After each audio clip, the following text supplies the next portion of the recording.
Thank you for having me. Glad to be here. Why don't we start off by, let's just start off where it started. You was born and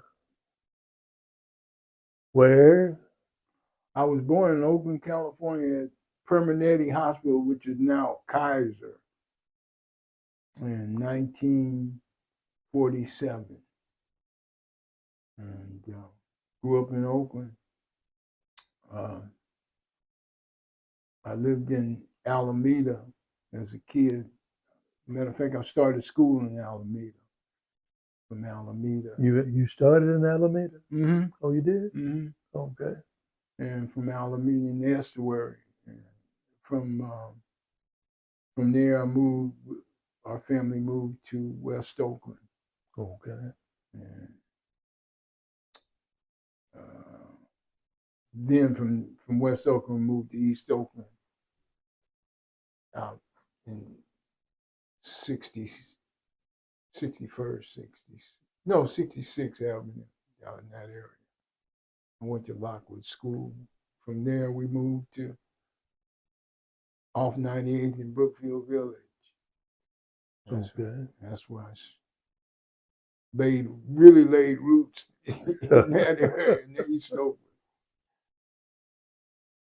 But Oakland is my home, you know. I know. Oakland is the root of everything. What was your experiences as a kid in East Oakland and when you were coming up? Well, I had many experiences, but I think for me, it kind of started off, the light kind of went on at Lockwood when I stayed and went to school there in the third grade. I was in the third grade at the time and discovered what I really wanted to do. And that was during the time I was at Lockwood. I was in the third grade. It was springtime and the school orchestra was getting ready to play. Okay. And I was just out there kicking it. It was recess. And I heard these drummers in the orchestra just kind of warming up and stuff. Okay. And I saw them. I said, man, that's what I want to do. That's what I want to do. But I couldn't get in the music department at that time at Lockwood because I was in the third grade. You can take music when you get into the fourth grade. Okay, I didn't know that. Yeah. So, you can do little things in your classroom, like play those accordions, those little plastic flute things. And matter of fact, that's what we did. But I knew I wanted to get in music, and I know I could only do that when I got into the fourth grade. So my parents moved and bought a house in Brookfield off 98. And when I started in the fourth grade, I asked my parents, could I get into music? And they said, cool. But that didn't last too long. I got kicked out of class, the first class. What happened? I was coming late. My teacher would let me out late, and I go, and the music teacher got mad at me. You can't be in the class. So I said, okay. So when it came around again, I was in the fifth grade, and I asked my parents again. Matter of fact, I'll never forget that day. It's like it was yesterday.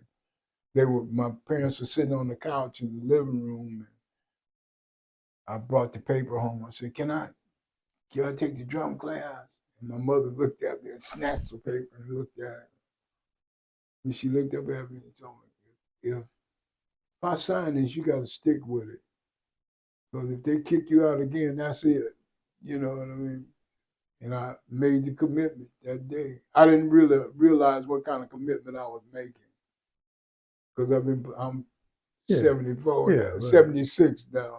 And I've been doing it ever since. I was from the fourth grade on.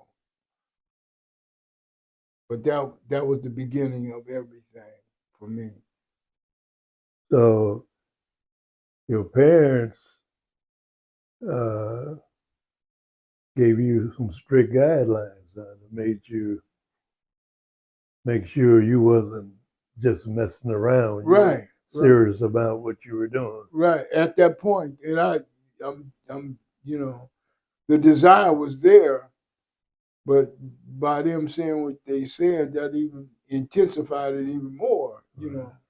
That I wanted to really, and I really wanted to do that, and so that was the start of everything for me in my music and being in music. I had taken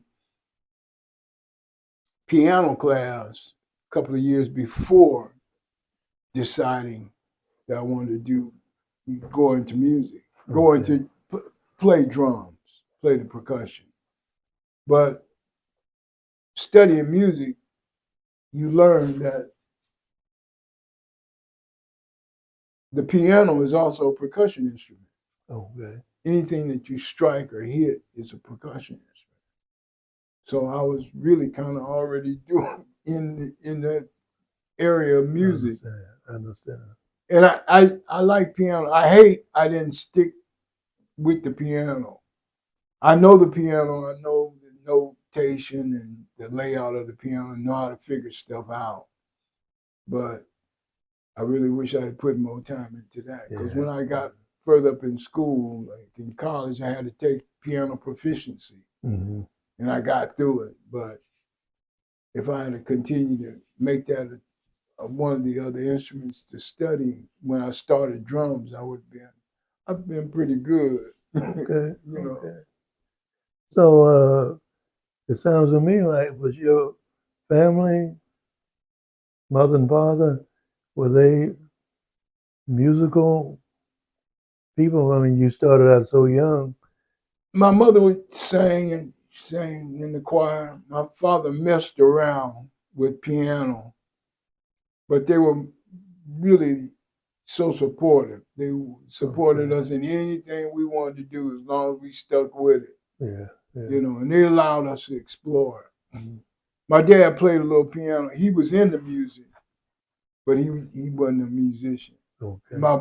His brother was. His brother, my uncle, we call Uncle Bubba, his baby brother, was a guitar player. And he ran the street with Lowell Folsom. Oh, he did? Yeah, him and Lowell Folsom was partners. Okay. Yeah. Okay. So my uncle could have been a great blues player, but he wasn't into it. He like running them streets and messing with girls and stuff. He could have tied all that up and played guitar. He would have got the same thing.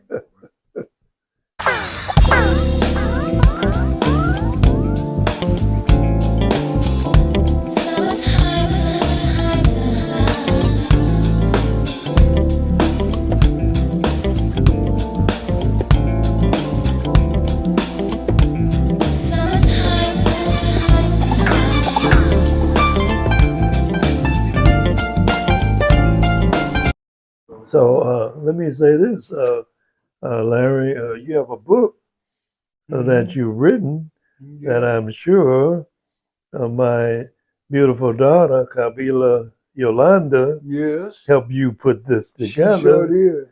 Tell me a little bit about that. This is the book, My Journey in Music by Larry Vann.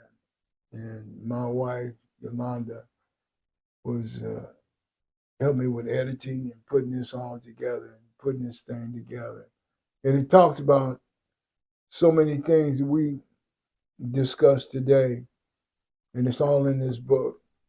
And it starts in 1956, and the book ends in 1968.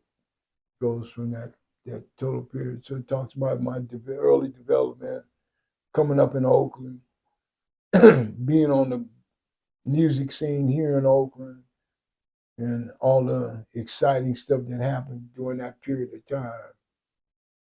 and all the key players that helped me develop. You know, some of them I spoke about today: Johnny Talbot, Eddie Foster, Terrible Tom, The Whispers, The Ballads. So it's all in this book. So you go on Amazon.com and pick it up. That's it. Okay. Summertime.